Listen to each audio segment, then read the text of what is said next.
Welcome to Lex lectures. നമ്മൾ ഇന്ന് ഇവിടെ ഡീൽ ചെയ്യാൻ പോകുന്നത് തൊട്ട് മുമ്പിലത്തെ വീഡിയോസിൻ്റെ അകത്ത് എക്സിക്യൂട്ടീവ് മജിസ്ട്രേറ്റിന് നമ്മുടെ ഒരു security for keeping peace for good behaviour take ചെയ്യാൻ വേണ്ടി പറ്റും. പീപ്പിൾസിൽ നിന്ന് ടേക്ക് ചെയ്യാൻ വേണ്ടി പറ്റും. പക്ഷെ അതിന്റെ പ്രൊസീജിയേഴ്സ് ആണ് നമ്മൾ ഈ ഒരു സെക്ഷനിൽ പറയുന്നത്.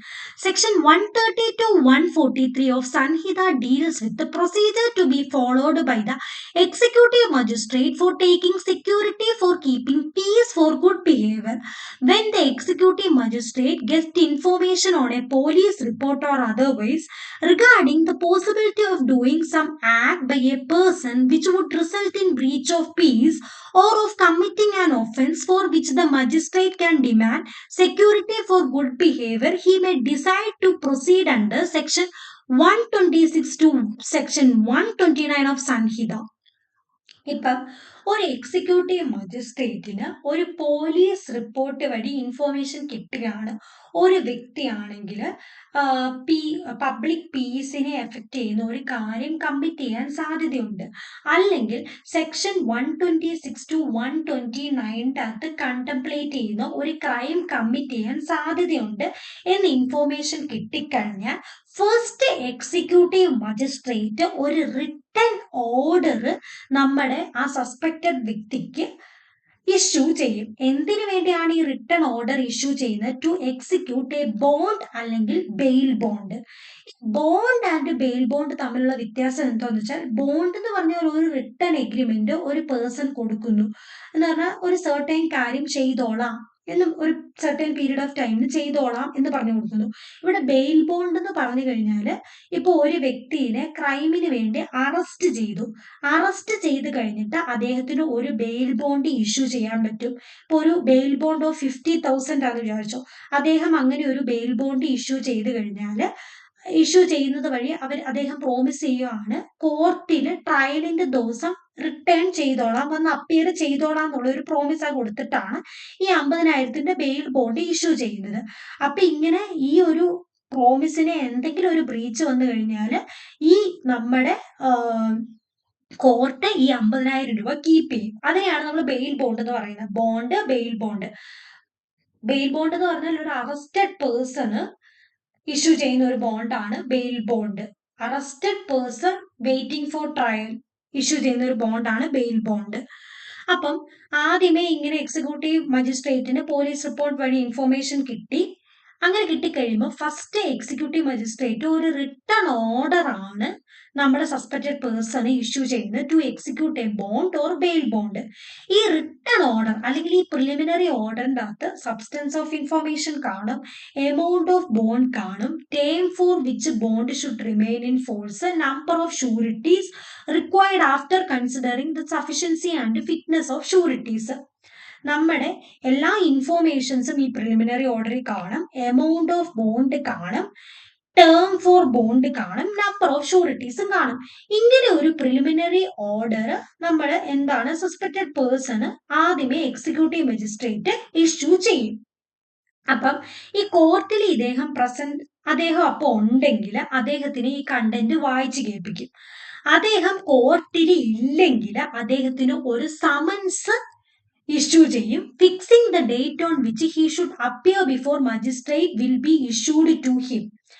ആ സമൻസിൻ്റെ അകത്ത് അദ്ദേഹം എന്നാണ് മജിസ്ട്രേറ്റിന്റെ മുമ്പിൽ അപ്പിയർ ചെയ്യേണ്ടതെന്നും ഉണ്ടാവും. അതുപോലെ തന്നെ ആ സമൻസിന്റെ കൂട്ടത്തിൽ ഈ പ്രിലിമിനറി ഓർഡറിന്റെ ഒരു കോപ്പിയും ഉണ്ടാവും. ഇത്രയും കാര്യങ്ങൾ ക്ലിയർ ആണെന്ന് വിശ്വസിക്കുന്നു.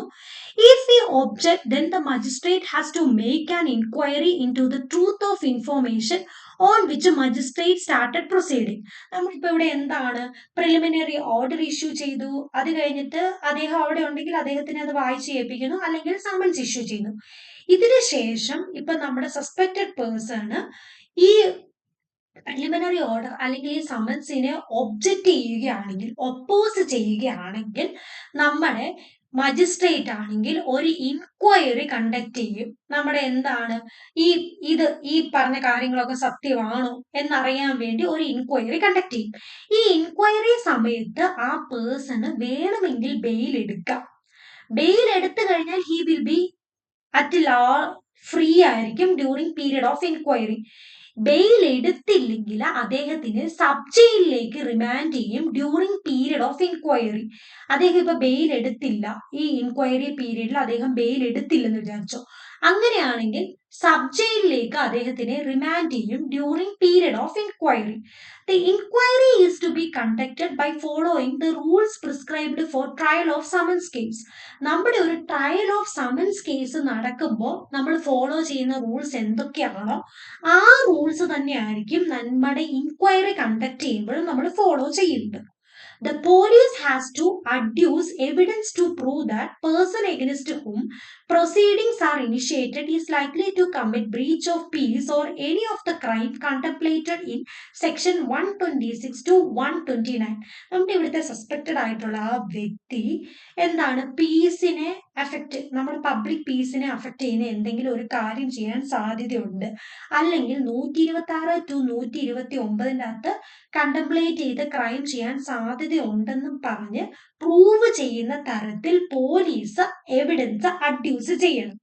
അതുപോലെ തന്നെ ഈ സസ്പെക്റ്റഡ് പേഴ്സണ് അദ്ദേഹത്തിനെതിരെ വന്ന അലിഗേഷൻസ് ഡിസ്പ്രൂവ് ചെയ്യാൻ വേണ്ടിയും എവിഡൻസ് അഡ്യൂസ് ചെയ്യാൻ വേണ്ടി സാധിക്കും. At the end of inquiry, if the magistrate find that it is necessary to demand security for keeping the peace or good behavior, the person concerned will be directed to execute a bond or bail bond as the case may be. If the magistrate find that there is no necessary to demand security, he shall discharge the person. ഇപ്പം എൻക്വയറിക്ക് ശേഷം മജിസ്ട്രേറ്റിന് തോന്നുവാണ് security demand ചെയ്യണമെന്ന്. അങ്ങനെ തോന്നിക്കഴിഞ്ഞു കഴിഞ്ഞാൽ concerned ആയിട്ടുള്ള ആ person ഈ ഒരു bond അല്ലെങ്കിൽ ബെയിൽ ബോണ്ട് എക്സിക്യൂട്ട് ചെയ്യണം. പക്ഷെ ഇൻക്വയറിക്ക് ശേഷം തോന്നുകയാണ് എന്താണ് സെക്യൂരിറ്റി ഡിമാൻഡ് ചെയ്യണ്ട എന്ന് തോന്നുകയാണെങ്കിൽ ആ കൺസേൺഡ് പേഴ്സണെ മജിസ്ട്രേറ്റ് വെറുതെ വിടും. If magistrate passes a final order to give security for keeping peace or good behavior, the person against whom such order is passed has to give security for keeping peace or good behavior. If he fails to do, he will be committed to prison for a period of bond or bail bond ordered to be executed. Similarly, if a person executing bond or bail bond commit breach thereof, he can be arrested and detained in prison for the unexpired period of bond or bail bond. ഇപ്പം magistrate ഒരു final order pass ചെയ്യുവാണ്, concerned ആയിട്ടുള്ള person security for piece and good behaviour execute ചെയ്യണമെന്നും പറഞ്ഞുകൊണ്ട്. പക്ഷെ അദ്ദേഹം അങ്ങനെ ഒരു സെക്യൂരിറ്റി എക്സിക്യൂട്ട് ചെയ്തില്ലെങ്കിൽ അദ്ദേഹത്തിന് എക്സിക്യൂട്ടീവ് മജിസ്ട്രേറ്റ് പറയും ഇത്ര പീരീഡിലേക്ക് ബോണ്ട് അല്ലെങ്കിൽ ബെയിൽ ബോണ്ട് എക്സിക്യൂട്ട് ചെയ്യാമോ, അപ്പം ആ പീരീഡിലേക്ക് അദ്ദേഹത്തിനെ പ്രിസണിലേക്ക് കമ്മിറ്റ് ചെയ്യും. ഇപ്പം നമ്മൾ ബോണ്ട് എക്സിക്യൂട്ട് ചെയ്ത് കഴിഞ്ഞിട്ട് അവര് ആ ബോണ്ടിൽ പറയുന്ന എന്തെങ്കിലും ഒരു കാര്യം ബ്രീച്ച് ചെയ്ത് കഴിഞ്ഞാൽ അല്ലെങ്കിൽ ബ്രേക്ക് ചെയ്ത് കഴിഞ്ഞു കഴിഞ്ഞാൽ unremained balance period of the bond അല്ലെങ്കിൽ ബെയിൽ ബോണ്ടിൽ അദ്ദേഹം will be committed to the prison ആയിരിക്കും. പിന്നെ സെക്ഷൻ 414 ഓഫ് സംഹിത പ്രകാരം നമ്മുടെ മജിസ്ട്രേറ്റ് ഒരു ഫൈനൽ ഓർഡർ പാസ് ചെയ്തു സെക്യൂരിറ്റി ഡിമാൻഡ് ചെയ്തുകൊണ്ട്. അപ്പൊ ഈ ഫൈനൽ ഓർഡറിന് എതിരെയായിട്ട് നമുക്ക് കോർട്ട് ഓഫ് സെക്ഷൻസിൽ അപ്പീൽ പോകാൻ വേണ്ടി സാധിക്കും. അതാണ് സെക്ഷൻ 414 പറയുന്നത്. അപ്പൊ നമ്മുടെ പ്രൊസീജിയേഴ്സ് മനസ്സിലായെന്ന് വിശ്വസിക്കുന്നു. സെക്ഷൻ 130 to 143 ആണ് പറയുന്നത്. First of all executive magistrate ഒരു റിട്ടൺ ഓർഡർ ഇഷ്യൂ ചെയ്യും. റിട്ടൺ ഓർഡർ ഇഷ്യൂ ചെയ്തിട്ട് ഇദ്ദേഹം ഒപ്പോസ് ചെയ്യുവാണെങ്കിൽ ഒരു ഇൻക്വയറി കണ്ടക്ട് ചെയ്യും. ഇൻക്വയറി ആ പീരീഡിൽ അദ്ദേഹത്തിന് വേണമെങ്കിൽ ബെയിൽ എടുക്കാം, ബെയിൽ എടുത്തില്ലെങ്കിൽ അദ്ദേഹം സബ് ജയിലിലേക്ക് റിമാൻഡ് ആവും. പോലീസിന് എവിഡൻസ് അഡ്യൂസ് ചെയ്യാം, അല്ലെങ്കിൽ പേഴ്സണും എവിഡൻസ് അഡ്യൂസ് ചെയ്യാം. എൻക്വയറി തീർന്നു കഴിഞ്ഞിട്ട് മജിസ്ട്രേറ്റിന് തോന്നുകയാണെങ്കിൽ എന്താണ് security for keeping the peace or good behaviour demand ചെയ്യാം. ഇപ്പൊ മജിസ്ട്രേറ്റിന് അദ്ദേഹത്തിന് security for keeping peace and good behaviour വേണ്ട എന്ന് തോന്നിക്കഴിഞ്ഞാൽ അദ്ദേഹത്തിനെ വെറുതെ വിടാം.